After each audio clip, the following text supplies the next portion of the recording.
شروع کرتا ہوں اللہ تعالیٰ کے نام سے جو بڑا مہربان نہایت رحم والا ہے۔ یاسین، قسم ہے قرآن باحکمت کی کہ بے شک آپ پیغمبروں میں سے ہیں، سیدھے راستے پر ہیں۔ یہ قرآن اللہ زبردست مہربان کی طرف سے نازل کیا گیا ہے تاکہ آپ ایسے لوگوں کو ڈرائیں جن کے باپ دادے نہیں ڈرائے گئے تھے، سو اسی وجہ سے یہ غافل ہیں۔ ان میں سے اکثر لوگوں پر بات ثابت ہو چکی ہے، سو یہ لوگ ایمان نہ لائیں گے۔ ہم نے ان کی گردنوں میں طوق ڈال دیے ہیں، پھر وہ ٹھوڑیوں تک ہیں جس سے ان کے سر اوپر کو الٹ گئے ہیں، اور ہم نے ایک آڑ ان کے سامنے کر دی اور ایک آڑ ان کے پیچھے کر دی جس سے ہم نے ان کو ڈھانک دیا، سو وہ نہیں دیکھ سکتے۔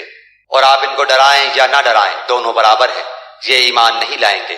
بس آپ تو صرف ایسے شخص کو ڈرا سکتے ہیں جو نصیحت پر چلے اور رحمان سے بے دیکھے ڈرے، سو آپ اس کو مغفرت اور باوقار اجر کی خوشخبریاں سنا دیجئے۔ بے شک ہم مردوں کو زندہ کریں گے، اور ہم لکھتے جاتے ہیں وہ اعمال بھی جن کو لوگ آگے بھیجتے ہیں، اور ان کے وہ اعمال بھی جن کو پیچھے چھوڑ جاتے ہیں، اور ہم نے ہر چیز کو ایک واضح کتاب میں ضبط کر رکھا ہے۔ اور آپ ان کے سامنے ایک مثال یعنی ایک بستی والوں کی مثال اس وقت کا بیان کیجئے جبکہ اس بستی میں کئی رسول آئے۔ جب ہم نے ان کے پاس دو کو بھیجا، سو ان لوگوں نے اول دونوں کو جھٹلایا، پھر ہم نے تیسرے سے تائید کی، سو ان تینوں نے کہا کہ ہم تمہارے پاس بھیجے گئے ہیں۔ ان لوگوں نے کہا کہ تم تو ہماری طرح معمولی آدمی ہو اور رحمان نے کوئی چیز نازل نہیں کی، تم نرا جھوٹ بولتے ہو۔ ان رسولوں نے کہا ہمارا پروردگار جانتا ہے کہ بے شک ہم تمہارے پاس بھیجے گئے ہیں، اور ہمارے ذمے تو صرف واضح طور پر پہنچا دینا ہے۔ انہوں نے کہا کہ ہم تو تم کو منحوس سمجھتے ہیں، اگر تم باز نہ آئے تو ہم پتھروں سے تمہارا کام تمام کر دیں گے اور تم کو ہماری طرف سے سخت تکلیف پہنچے گی۔ ان رسولوں نے کہا کہ تمہاری نحوست تمہارے ساتھ لگی ہوئی ہے، کیا اس کو نحوست سمجھتے ہو کہ تم کو نصیحت کی جائے، بلکہ تم حد سے نکل جانے والے لوگ ہو۔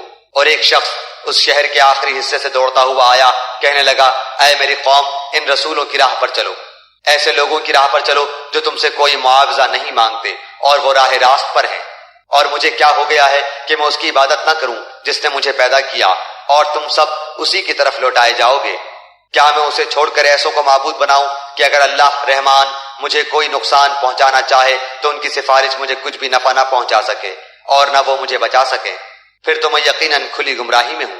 میری سنو، میں تو سچے دل سے تم سب کے رب پر ایمان لا چکا۔ اس سے کہا گیا کہ جنت میں چلا جا، کہنے لگا کاش میری قوم کو بھی علم ہو جاتا کہ مجھے میرے رب نے بخش دیا اور مجھے باعزت لوگوں میں سے کر دیا۔ اس کے بعد ہم نے اس کی قوم پر آسمان سے کوئی لشکر نہ اتارا اور نہ اس طرح ہم اتارا کرتے ہیں۔ وہ تو صرف ایک زور کی چیخ تھی کہ یکایک وہ سب کے سب بجھا گئے۔ ایسے بندوں پر افسوس، کبھی بھی کوئی رسول ان کے پاس نہیں آیا جس کی ہنسی انہوں نے نہ اڑائی ہو۔ کیا انہوں نے نہیں دیکھا کہ ان کے پہلے بہت سی قوموں کو ہم نے غارت کر دیا کہ وہ ان کی طرف لوٹ کر نہیں آئیں گے، اور نہیں ہے کوئی جماعت مگر یہ کہ وہ جمع ہو کر ہمارے سامنے حاضر کی جائے گی۔ اور ان کے لیے ایک نشانی خشک زمین ہے جس کو ہم نے زندہ کر دیا اور اس سے غلہ نکالا جس میں سے وہ کھاتے ہیں، اور ہم نے اس میں کھجوروں کے اور انگور کے باغات پیدا کر دیے اور جن میں ہم نے چشمے بھی جاری کر دیے ہیں تاکہ لوگ اس کے پھل کھائیں، اور اس کو ان کے ہاتھوں نے نہیں بنایا، پھر کیوں شکر گزاری نہیں کرتے؟ وہ پاک ذات ہے جس نے ہر چیز کے جوڑے پیدا کیے، خواہ وہ زمین کی اگائی ہوئی چیزیں ہوں، خواہ خود ان کے نفوس ہوں، خواہ وہ چیزیں ہوں جنہیں یہ جانتے بھی نہیں۔ اور ان کے لیے ایک نشانی رات ہے جس سے ہم دن کو کھینچ دیتے ہیں تو وہ یکایک اندھیرے میں رہ جاتے ہیں، اور سورج کے لیے جو مقررہ راہ ہے وہ اسی پر چلتا رہتا ہے۔ یہ ہے مقرر کردہ غالب بعلم اللہ تعالیٰ کا۔ اور چاند کی ہم نے منزلیں مقرر کر رکھی ہیں یہاں تک کہ وہ لوٹ کر پرانی ٹہنی کی طرح ہو جاتا ہے۔ نہ آفتاب کی یہ مجال ہے کہ چاند کو پکڑے، اور نہ رات دن پر آگے بڑھ جانے والی ہے، اور سب کے سب آسمان میں تیرتے پھرتے ہیں۔ اور ان کے لیے ایک نشانی یہ بھی ہے کہ ہم نے ان کی نسل کو بھری ہوئی کشتی میں سوار کیا، اور ان کے لیے اس جیسی اور چیزیں پیدا کی جن پر یہ سوار ہوتے ہیں، اور اگر ہم چاہتے تو انہیں ڈبو دیتے، پھر نہ تو کوئی ان کا فریاد رس ہوتا نہ وہ بچائے جائیں، لیکن ہم اپنی طرف سے رحمت کرتے ہیں اور ایک مدت تک کے لیے انہیں فائدے دے رہے ہیں۔ اور ان سے جب کبھی کہا جاتا ہے کہ اگلے پچھلے گناہوں سے بچو تاکہ تم پر رحم کیا جائے، اور ان کے پاس تو ان کے رب کی نشانیوں میں سے کوئی نشانی ایسی نہیں آتی جس سے یہ بے رخی نہ برتتے ہوں۔ اور ان سے جب کہا جاتا ہے کہ اللہ تعالیٰ کے دیے ہوئے میں سے کچھ خرچ کرو تو یہ کفار ایمان والوں کو جواب دیتے ہیں کہ ہم انہیں کیوں کھلائیں جنہیں اگر اللہ تعالیٰ چاہتا تو خود کھلا پلا دیتا، تم تو ہو ہی کھلی گمراہی میں۔ وہ کہتے ہیں کہ یہ وعدہ کب ہوگا، سچے ہو تو بتلاؤ۔ انہیں صرف ایک سخت چیخ کا انتظار ہے جو انہیں آ پکڑے گی، اور باہم لڑائی جھگڑے میں ہی ہوں گے۔ اس وقت نہ تو یہ وصیت کر سکیں گے اور نہ اپنے اہل کی طرف لوٹ سکیں گے۔ تو سور کے پھونکے جاتے ہی سب کے سب اپنی قبروں سے اپنے پروردگار کی طرف تیز تیز چلنے لگیں گے، کہیں گے ہائے ہائے، ہمیں ہماری خوابگاہوں سے کس نے اٹھا دیا؟ یہی ہے جس کا وعدہ رحمان نے دیا تھا اور رسولوں نے سچ سچ کہہ دیا تھا۔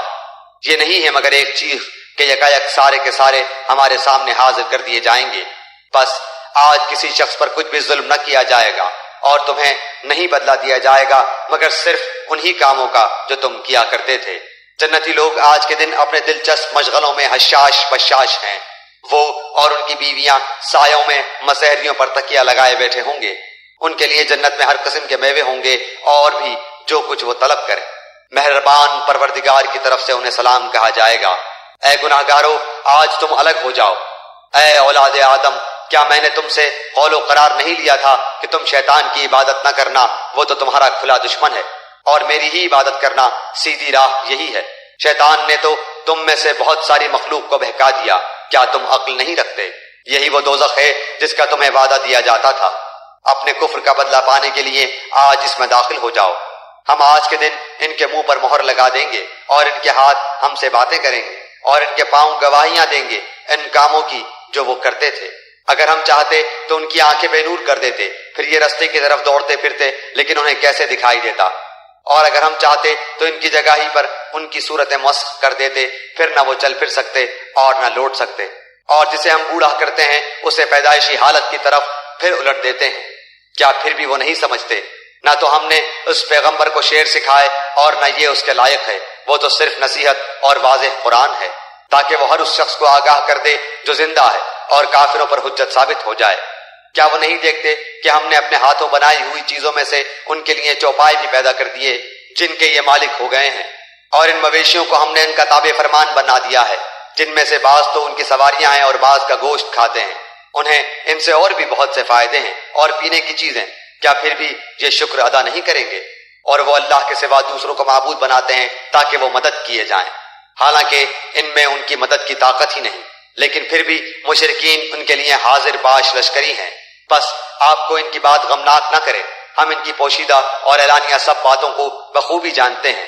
کیا انسان کو اتنا بھی معلوم نہیں کہ ہم نے اسے نطفے سے پیدا کیا ہے، پھر یکایک وہ سری جھگڑالو بن بیٹھا اور اس نے ہمارے لیے مثال بیان کی اور اپنی اصل پیدائش کو بھول گیا، کہنے لگا ان گلی سڑی ہڈیوں کو کون زندہ کر سکتا ہے؟ آپ جواب دیجئے کہ انہیں وہ زندہ کرے گا جس نے انہیں اول مرتبہ پیدا کیا ہے، جو سب طرح کی پیدائش کا بخوبی جاننے والا ہے، وہی جس نے تمہارے لیے سبز درخت سے آگ پیدا کر دی جس سے تم یکایک آگ سلگاتے ہو، جس نے آسمانوں اور زمین کو پیدا کیا ہے، کیا وہ ان جیسوں کے پیدا کرنے پر قادر نہیں؟ بے شک قادر ہے، اور وہی تو پیدا کرنے والا دانا بینا ہے۔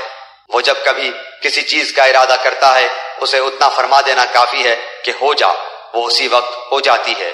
بس پاک ہے وہ اللہ جس کے ہاتھ میں ہر چیز کی بادشاہت ہے اور جس کی طرف تم سب لوٹائے جاؤ گے۔